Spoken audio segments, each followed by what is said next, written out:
All right, what is going on, guys? We're back here at the gym. Today's Monday morning, afternoon, midday. I'm gonna take you guys through a little bit of a lower body day. I'm not exactly sure what all I'm gonna do today. The plan is to do some high bar squats. I wanna hit some fives. I've been training pause squat for quite a while. I've posted most of those up on here, so I'm gonna push it today. I'm gonna drop the pause. I'm feeling pretty good. Thinking around like 600 pounds for at least one set of five, maybe even a few sets of five on high bar, which would be pretty big PR. And then I want to go through some accessories, push the Cossack squats pretty heavy. I might try an SSB or some kind of like front loaded, like front squat position with the bar, and then some heavy calves. I'm not exactly sure. A lot of leg accessories, a lot of stuff. I'm going to take you guys through a quick little warm up. It's already pretty warm out, so I've been warming up.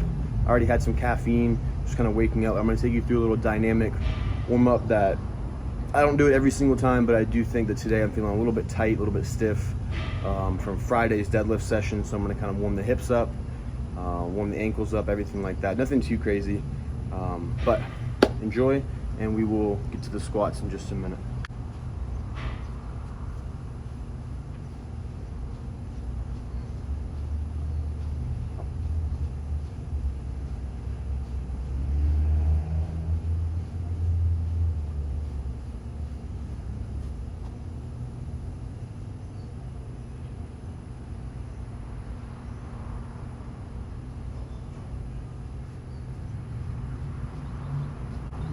Now this is my affected leg, so you can tell I'm probably a little bit more careful with this one. The adductor not quite as violent with the swinging, but it's feeling a lot better. I don't want to baby it too much. Almost all the bruising is gone, so gotta keep it moving. Motion is lotion.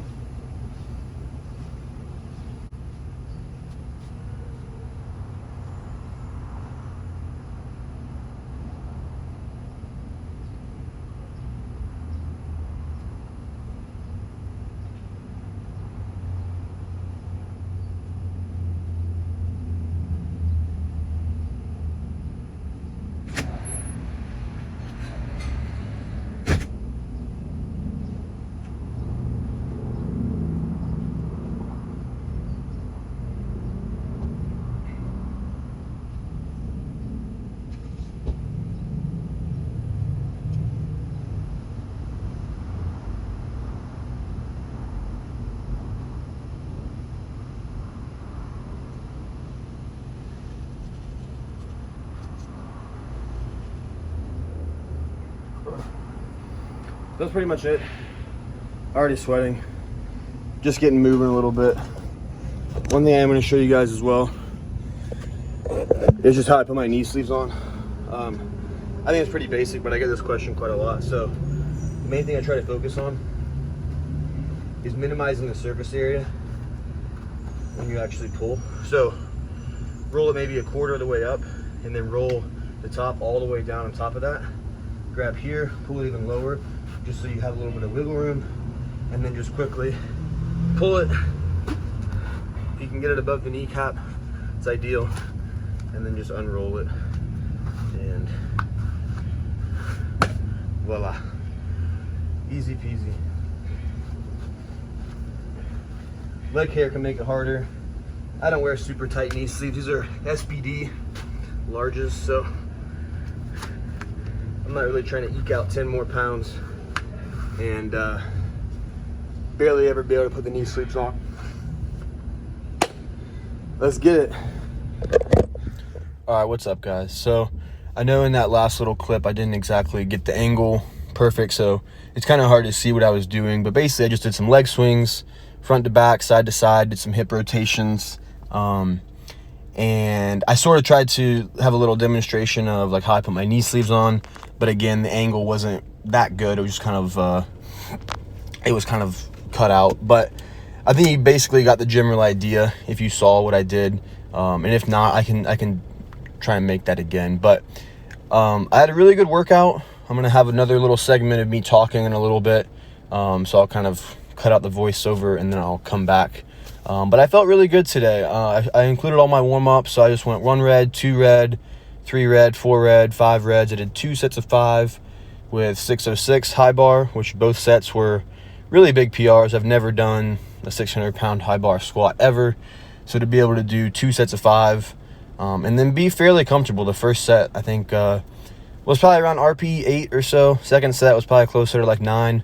But they both felt incredible, honestly. I felt really, really powerful, really strong. So I'm excited to keep pushing the high bar. I'm really excited for when I transition back to the low bar, just kind of where we'll be. So feeling really good. After that, I did move on to some deadlifts, and I worked up to, I think, 705 off the deficit, which felt really good as well. But yeah, overall, feeling really good. Training is going incredible. I'm really excited to come back into these YouTube videos. All right, what's up, guys? So I just hit a set of 5 with 606 on the high bar squat. I'd say it was probably around like RP 7 to 8. It felt really good. I forgot to press record, so I don't have a video of it. I'm gonna go back, probably hit it again. I'm thinking I might want to take it for like 6 to 8. We'll see. We'll kind of call an audible mid-set if that feels like it's there. But I definitely want to hit another set of 5. Feeling really good. The adductor was a tiny bit tender warming up, but kind of as I think I just got more blood flow, warmed up and everything, it pretty much went away.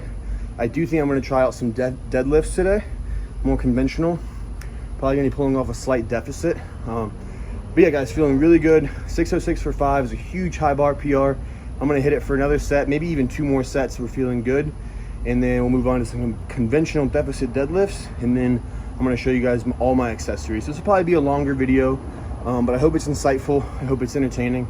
And I appreciate all of you. So we're still kind of in the middle of this. I'm sweating my ass off. But I'm grateful to be here. I'm grateful for everyone who's along for the ride. And we're out here getting it. So I will see you guys back in the gym, under the bar. Let's get it. So yeah, guys, like I was saying, really excited to come back to these YouTube videos. I'm sure that last little segment was a little bit awkward.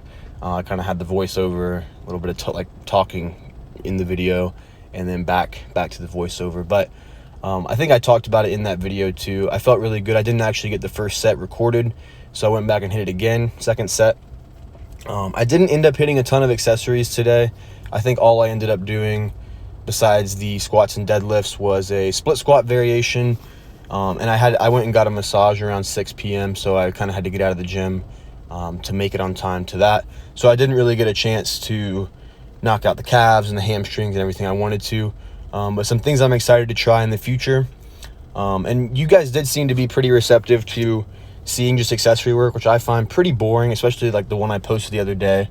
Me doing like the hip flexor raises. But I kind of have to keep in mind that some people, they just haven't really seen stuff like that, and it can help people. So I do want to not kind of underestimate how useful or impactful that could be to some people.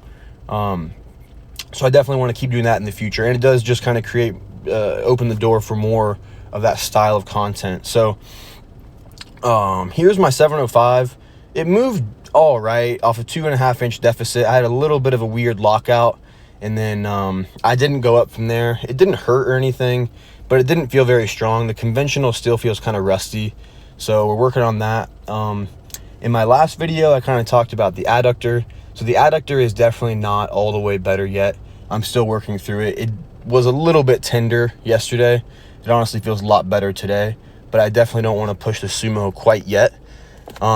This variation I'm doing here, this is just a split squat. And I think in the last video, I did these probably about 5 or 6 weeks ago, the last time I recorded them, and I was keeping my heel down. So now I am actually allowing the heel to come up on these.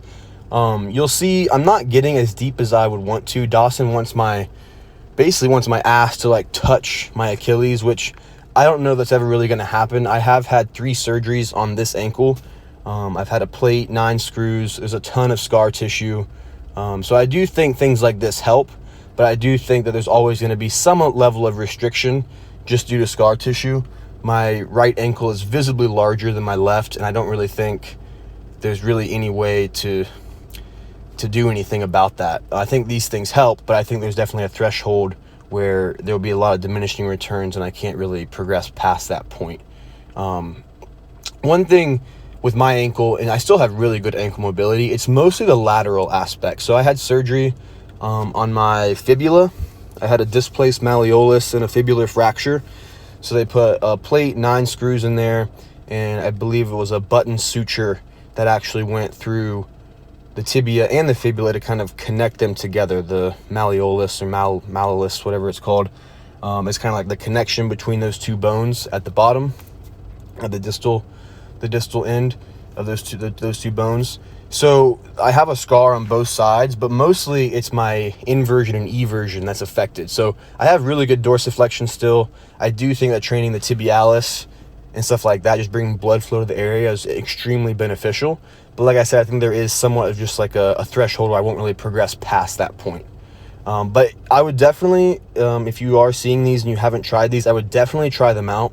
I think these done in conjunction with things like leg extensions, leg curls, it's beneficial. So I think it's more of it's not really an isolation movement, but it does hit the quads really hard, trying to get that knee really as far forward as you can. But yeah, that's gonna be about it for this video. I hope you guys enjoyed. I should have another one out today. My workout I did today. This workout was yesterday, so the one I did today I should be trying to pump out in the next few hours or tomorrow. But thank you guys for watching, and I will see you in the next one.